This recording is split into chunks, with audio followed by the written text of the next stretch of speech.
This is The Legend of Zelda, the beloved Nintendo franchise that has almost been around for 35 years. Releasing their first game in 1986, and it eventually became one of the most successful Nintendo franchises ever. What is it exactly that makes the Legend of Zelda series so special? Why is it that the Legend of Zelda franchise is considered one of Nintendo's golden stars? In today's video, we're going to discuss my experience with the Legend of Zelda franchise, and we're going to take a trip down memory lane, so sit back and relax.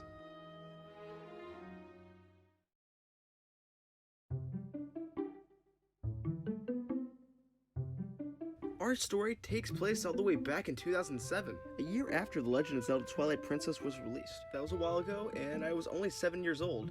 At the time, the only real video game I ever played was Mega Man. I looked like this, and I sounded like this. Hello, thank you for watching Intense Gaming. Today we're playing Kid Icarus Uprising. So let's get started.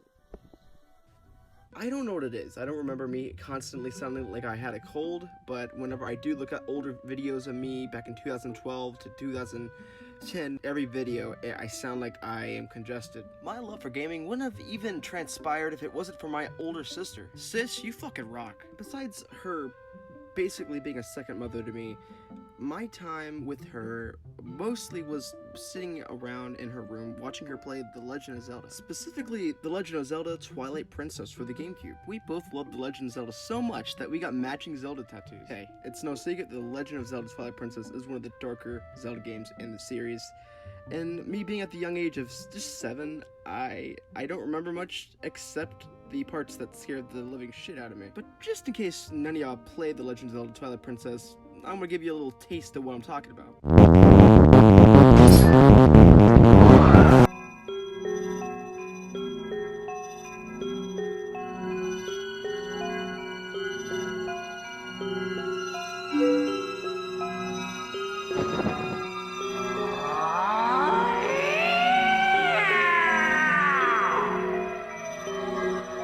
Just think about how Wind Waker, the game before this, was so vibrant, colorful, felt like you were playing a cartoon, and then for the next game to be Nightmare Fuel. The game was both beautiful and terrifying at the same time. One thing I remember vividly when I was younger, watching my sister play The Legend of Zelda Twilight Princess, was the scene in the Snow Peak ruins where a adorable little Yeti turns around and just has the most terrifying face ever.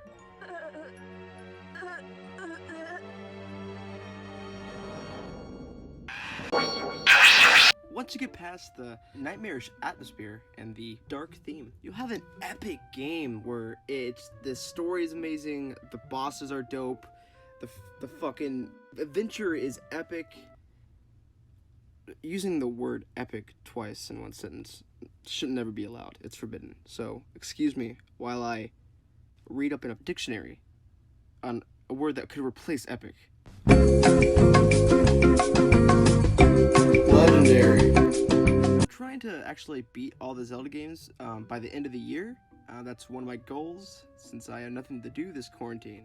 I recently just whipped out my Wii U, which I haven't touched in 5 years, and I've been playing The Legend of Zelda Twilight Princess HD. Before we go any further, I want to dedicate this video to my sister, because I wouldn't be here talking about the games I love if it wasn't for her. Without further ado, let's continue with the video.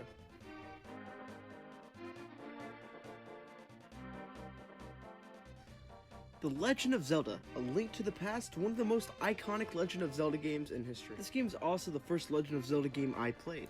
Yeah, Twilight Princess wasn't my first Zelda game. What Twilight Princess was for me was like the key, and Link to the Past was the door. The Legend of Zelda Twilight Princess introduced me to the Zelda franchise. This is my first time ever experiencing a Zelda game like this with a different top-down perspective. I love the heck out of this game. I actually just got done playing it on the Nintendo Switch Online service. And just like fine wine, the game aged perfectly.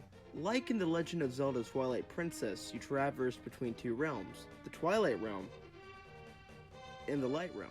In this game, you traverse between the Light Realm and the Dark Realm. While the Light Realm was full of life, vibrant, and colorful, the Dark Realm is dark, gloomy, and basically the polar opposite of the Light Realm. The cool thing is about this is that these maps are nearly identical to one another, but they make the game feel so different. The Light Realm and the Dark Realm have different dungeons, different enemies, and places you can get to that you couldn't get to in one realm. That's this game's core mechanic, is traversing between both the Dark World and the Light World, making for some pretty interesting gameplay. This is probably the only Zelda game that I remember actually playing and beating as a child. The Legend of Zelda Ocarina of Time. The Legend of Zelda: A Link to the Past, its soundtrack, its music, it's the best. Everybody knows that Legend of Zelda and its music that's one of the things that the Zelda franchise is known for, and I think it all started here in A Link to the Past. Take a Michael Jackson, take your Elvis Presley, and throw him straight out the fucking window. You got fucking Zelda, baby. Yo, Tupac don't got shit on these tasty jams. But seriously, the Legend of Zelda soundtrack, its music, I think it's a well-known fact that that's one of the main staples of the Zelda franchise. Zelda music is so good that right now they have a Zelda rhythm game out on the Switch. I do have some complaints about the newer Zelda game that's out on the Switch, Breath of the Wild, and what they did with the soundtrack. I like the game, I do, it's really fun, but there are some things that I don't like about the game. But I'll talk about that later on in the video. The Legend of Zelda Ocarina of fucking Time. You love it, I love it, some people hate it, but there's no denying that this game is a fucking classic. The first 3D Legend of Zelda game. It came out November 21st, 1993. The first Legend of Zelda 3D game. It was mind-blowing, the game was huge, it was an open world experience. If you thought the Legend of Zelda: A Link to the Past music was good, listen to this shit.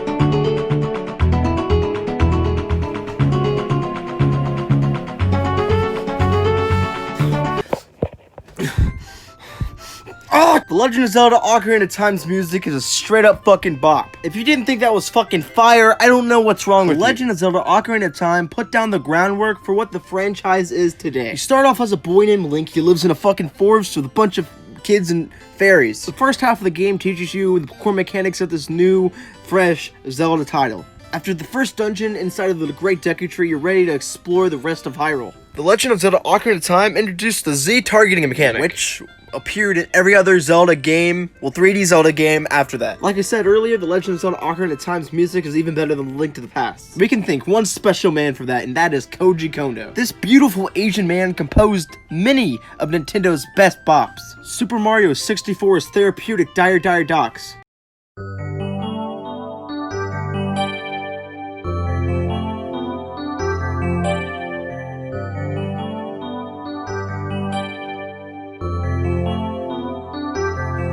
To the iconic Yoshi's Island athletic theme.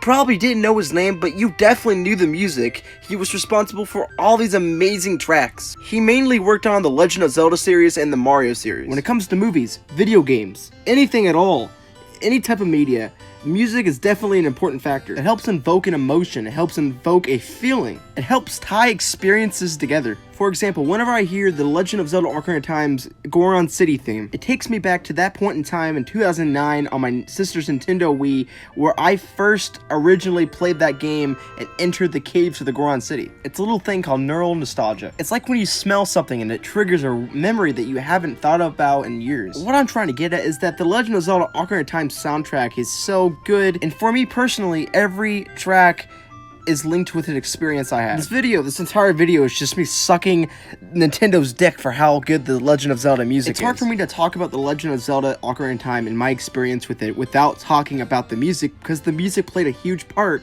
in my playtime with it. I personally believe that music is just as important as the graphics, just as important as the story itself, because it plays a similar role, and that is immersion. It sucks you into this world, it makes you feel like you're a part of this world, and you're actually on this epic quest. The Legend of Zelda at its core is about dungeon crawling, puzzles, exploring the world. It's just a good time, and I feel like the music definitely delivered and it helped improve the experience. Every Zelda game is different from one another. There's so many different spins on the series. In the Wind Waker, you're traversing across the Great Sea to island, searching for your sister who has been kidnapped by this giant bird monster. In The Legend of Zelda Twilight Princess, you turn into this wolf beast who is trying to stop two realms from colliding with one another. With The Legend of Zelda Skyward Sword, you inhabit a floating island in the sky. The surface hasn't been touched for years. You, along with your childhood friend Zelda, are the first humans to touch foot on this sacred land. And The Legend of Zelda Spirit Tracks, you ride a train. Chugga-chugga-choo-choo. There's so many different experiences, and I hope that if you haven't played The Legend of Zelda once, you try it. What's up, guys? Thank you for watching the first part of my experience with the Legend of Zelda series. This video, for some reason, took a whole month to put together. Originally, this video was just supposed to be a 20-minute long video, where I discussed 6 Legend of Zelda games that really made an impact on my experience and my opinion on the franchise. But recently I decided, why don't I just split this 20-minute long video into 2 different videos that were 10 minutes long, and this gave me a break.